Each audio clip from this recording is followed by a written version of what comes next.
Hello friends, अस्सलाम वालेकुम। क्या हाल है आप सबका? आई होप सब ठीक होंगे। तो आज मैं आपके साथ शेयर करूंगी रूस बुखारी की रेसिपी। अच्छा, रूस बुखारी और अफगानी पुलाव में ज़्यादा डिफरेंस नहीं है, दोनों की रेसिपी ऑलमोस्ट सेम ही है। ऑथेंटिक वर्ड जो है वो रूस बुखारी नहीं, उर्स बुखारी है, क्योंकि उर्स का मतलब अरबिक में चावल होता है और बुखारी जो है वो कम्स फ्रॉम बुखारा। बुखारा एक जगह है जहाँ के ये फेमस राइस है। हर एक का अपना ही स्टाइल है। मैं आपके साथ शेयर करूंगी कि हम इसको कैसे बनाते हैं। चैनल पे न्यू है तो finally subscribe to my channel. चलें स्टार्ट करते हैं। बिस्मिल्लाहिर्रहमानिर्रहीम।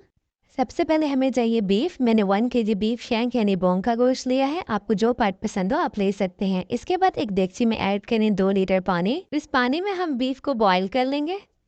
इसके बाद इसमें बीफ को ऐड कर लें। अब ऐड करें 1 टेबल स्पून सॉल्ट। इसके बाद कवर करके इसको बॉईल आने तक का वेट करेंगे। जब तक हम स्पाइसेस देख लेते हैं। हमें चाहिए 1 table spoon ginger garlic paste, 5 से 6 छोटी हरी मिर्चें, 2 बड़ी इलायची, 1 बादियान का फूल, हाफ टी स्पून काली मिर्च, 1 टेबल स्पून लौंग, 1 टेबल स्पून जीरा और 2 से 3 तेजपात। 2 मीडियम साइज के कटे हुए प्याज लेंगे। प्याज को बारीक बारीक काटेंगे ताकि ये जल्दी से ब्राउन हो जाए। एक बड़े साइज की बारीक ग्रेट की हुई गाजर, 2 टेबल स्पून किशमिश। वैसे इसमें ब्लैक किशमिश यूज होती है, मेरे पास ब्लैक नहीं थी इसलिए मैंने व्हाइट ही ली है। 1 कप बॉइल्ड चने, half cup cooking oil, 1 kg rice.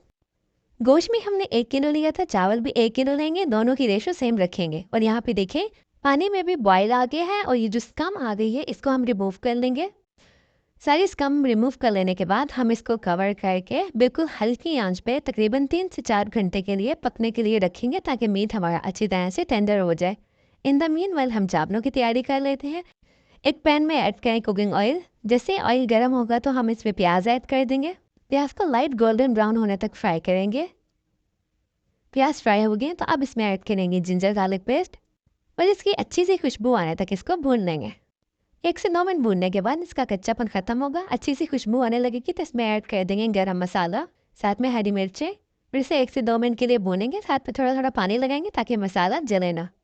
तो इसको थोड़ी देर तेज आंच पे भूनेंगे। अब इसको कवर कर देंगे और यहाँ पे मीट चेक कर लेते हैं। तकरीबन 5 घंटे बाद मैंने मीट को चेक किया था और अब इसे चेक करते हैं कि ये टेंडर हुआ है या नहीं। और यहाँ पे देखें ये कितना अच्छे से टेंडर हो गया है। तो बस अब हम इसको निकाल लेंगे। जब बहुत से लोग इसको कुकर में भी बनाते हैं, कुकर में चीज़ गल तो जाती है लेकिन इसका वो जायका नहीं आता जो हल्की आंच पे चीज़ पकाने के बाद आता है। कि आंच पे गोश्त गलाने से ये कि बहुत फ्लेवरफुल बनेगा। साथ में अब यखनी देखें कि ज़्यादा रिड्यूस नहीं हुई। अगर आप कुकर में गोश्त गलाते हैं तो इसका कोलेजन ही खत्म हो जाएगा। जिस मकसद के लिए हमने गोश्त खाना है वही खत्म हो जाएगा। आप 1 से 2 बॉयल आने के बाद गोश्त को 3 से 4 घंटे के लिए दम वाली आंच पे रख दें। बाकी अपना काम करें, तमिल वाली गोश्त पिघल जाएगा। मेरी एक सजेशन थी, बाकी आपकी मर्जी। और यहाँ पे देखिए चावलों का मसाला भी रेडी हो गया है। तो अब हम इसमें ऐड करेंगे बीफ स्टॉक।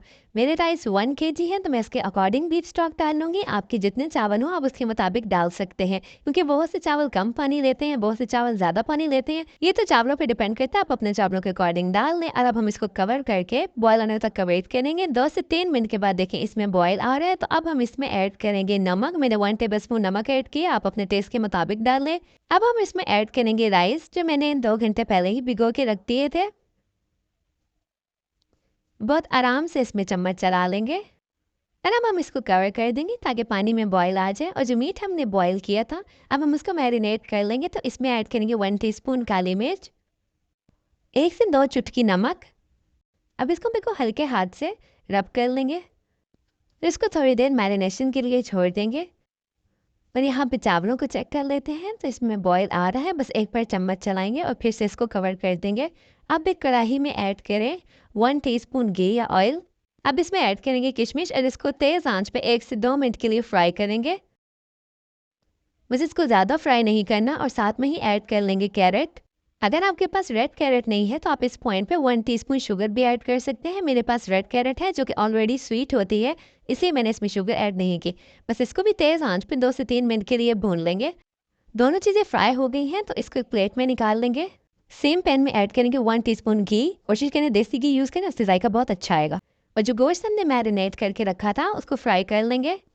हाई फ्लेम पे हम इसको फ्राई कर लेंगे। बहुत आराम आराम से हमने इसकी साइड्स को चेंज करना है, क्योंकि हमने इसे बॉईल किया था। फ्राई इसलिए करें ताकि इसकी आउटर लेयर क्रिस्पी हो जाए। तकरीबन 3 से 4 मिनट हमने फ्राई करना है और फिर इसको निकाल लेंगे। और यहाँ पे चावल चेक करते हैं तो जितना भी पानी था वो ड्राई हो गया है। अब इसको फैला लेंगे और इस पर डालेंगे गाजर और किशमिश जब भी हमने फ्राई की है। इसको थोड़ा सा फैलाएंगे, फिर इस पर डालेंगे उबले हुए चने। अच्छा, ये चीज़ें आप अपनी मर्ज़ी से पसंद से कम ज़्यादा कर सकते हैं। इसके बाद डालेंगे फ्रेश कटा हुआ हरा धनिया,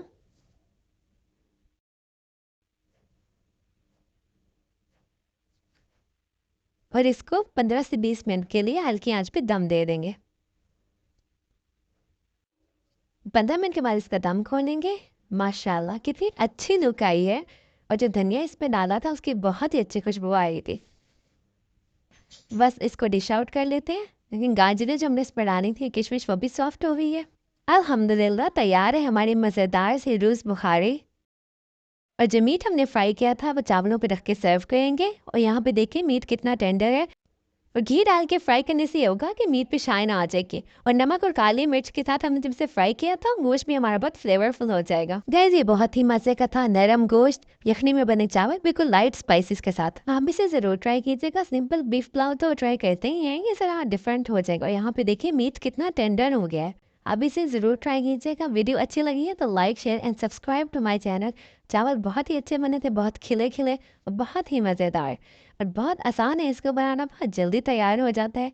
चलिए मैं मिलती हूँ आपसे नेक्स्ट वीडियो में, तब तक अपना ख्याल रखिएगा। अल्लाह हाफिज़।